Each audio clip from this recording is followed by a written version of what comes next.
Iginigiit ng Department of Foreign Affairs sa Department of Justice na wala silang natatanggap na extradition request para kay Pastor Apollo Quiboloy kaugnay sa mga kasong kinakaharap nito sa Amerika. Ayon sa kampo ng religious leader, paglilihis lang umano ito sa mga issue laban sa administrasyon. May balitang A to Z si Ace Cruz.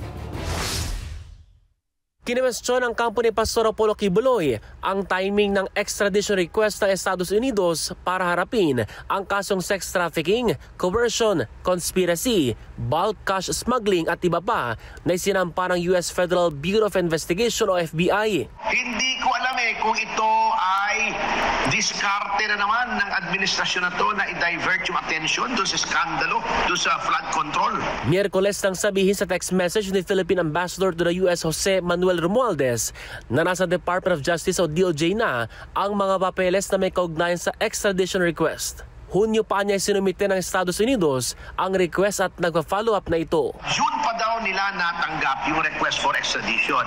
Aside from that, matagal na yung kasong yan sa Amerika.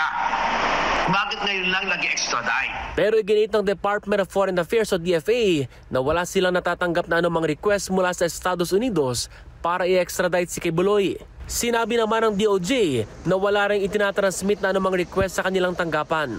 Giit ng kampo ng pastor, may prosesong dapat sundin at idiniin na local courts na ang may jurisdiksyon. Hindi pwedeng manaig ang foreign jurisdiction sa domestic jurisdiction. Nakakulong pa rin ngayon si Quiboloy sa Pasig City Jail dahil sa non-bailable case na qualified human trafficking at child at sexual abuse kasama ang ilang pang co-accused. September 2024 nang mahuli ng mga otoridad si Quiboloy matapos ang 2 linggong standoff sa Kingdom of Jesus Christ compound sa Davao City. Sa huli, tiniyak ng kampo ni Quiboloy na may nakahanda silang legal remedies para salagin ang anumang posibleng extradition request.